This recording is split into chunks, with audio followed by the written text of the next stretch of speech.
யாழ்ப்பாணத்து முறைப்படி எப்படி தக்காளி பழ குழம்பு வைக்கிறேன்றதை தான் நான் சொல்ல போகிறேன்.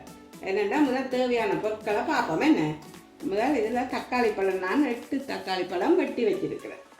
அதுக்கு 8 தக்காளி பழம் வெட்டி வச்சிருக்கிறேன். 4 வெங்காயமும் கட் பண்ணி வச்சிருக்கிறேன். அதுக்கு தக்கன மாதிரி வந்து எண்ணெய் எங்களுக்கு காணக்கூடியது, கடுகு, பெருஞ்சீரகம், காஞ்ச மிளகாய், பச்சை மிளகாய், 3 பச்சை மிளகாயையும் கட் பண்ணி வச்சிருக்கிறேன். 10 பல்லு உள்ளியையும் வெட்டி வச்சிருக்கிறேன். தேவையான அளவு உப்பு போடுவோம். இது வெந்தயம், தேங்காயை திருவி புளிஞ்சி வச்சிருக்கிறேன். 2ஆம் பாலும் 3ஆம் பாலும். இது முதல் பால். இனி நாங்கள் தக்காளி பழ குழம்பு எப்படி செய்கிறதுன்னு பார்ப்போம். உடனே எங்களுக்கு அந்த தக்காளி பழ குழம்புக்கு தேவையான எண்ணெயை நாங்கள் விடுவோம். எண்ணெய் நல்லா கொதிக்கட்டும். ஒரு 1/4 ஸ்பூன் கடுகை போடுவோம். கடுகை போட்டோடனே கடுகு வெடிக்கும். வெடிக்க உடனே ஒரு ஸ்பூன் பெரிய சீரகத்தை போடுவோம். போட்ட உடனே கருவேப்பிலையையும் போடுவோம். போட்டோம்னா இந்த வெட்டி வச்சிருக்கிற நல்ல பச்சை மிளகாய் அதையும் போட்டு பச்சை மிளகாயையும் போடுவோம். போட்டுட்டு வதக்கிட்டு இந்த பூண்டை போடுவோம். பூண்டையும் போட்டு எடுத்து வதக்கிட்டு நாங்கள் வெட்டி வச்சிருக்கிற இந்த வெங்காயம் அதையும் இருக்க நான் கொட்டப்போம்.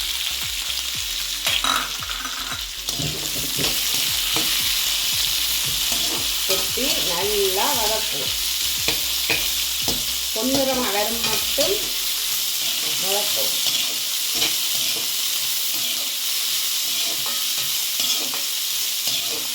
இந்த வெங்காயம் நல்லா வதங்கின உடனே ஒரு மேசக்கரண்டியால் ஒரு கரண்டி வெந்தயத்தை போடுவோம். ஏன் முதல் போட வேண்டியன்னா கயிறு ஆக வதங்கின.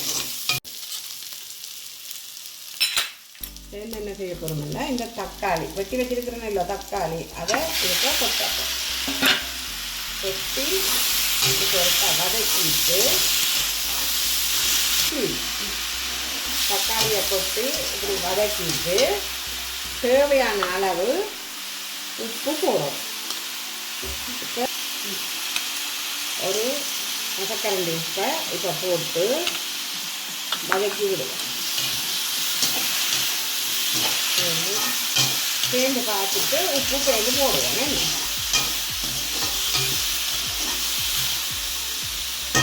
இப்போ இது வதங்கி வர மட்டும் ஒரு 5 நிமிஷம் மூடி விடுவோம். தக்காளி பழம் வதங்கி இருக்கு திறந்து பார்க்குது. அப்போ ஒரு கால் இப்படி கிளறி விட்டுட்டு அதுக்கு 4 ஸ்பூன் மிளகாய்த்தூள் போடுவோம்.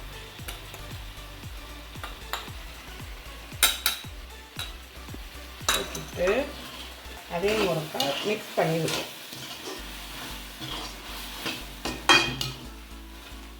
இருந்தால் எல்லாத்தோடையும் சேர்ந்து அந்த பச்சை மணம் இல்லாமல் போயிடும்.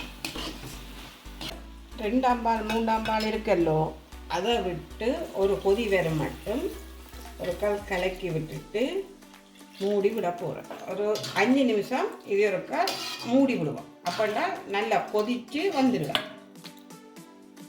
மூடி விடுவோம்.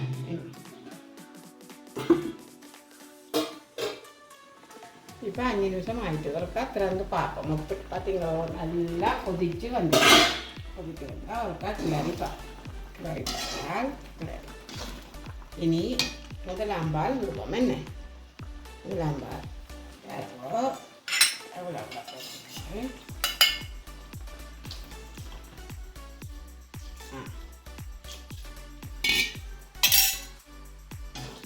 இனி இன்னொரு கொதி வர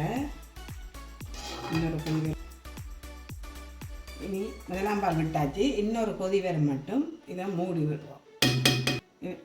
இன்னும் ஒரு 5 நிமிஷம் மூடி விடுவோம். முதலாம் பால் விட்டு நாங்கள் இல்லோ அந்த பால் கொதிக்கும்.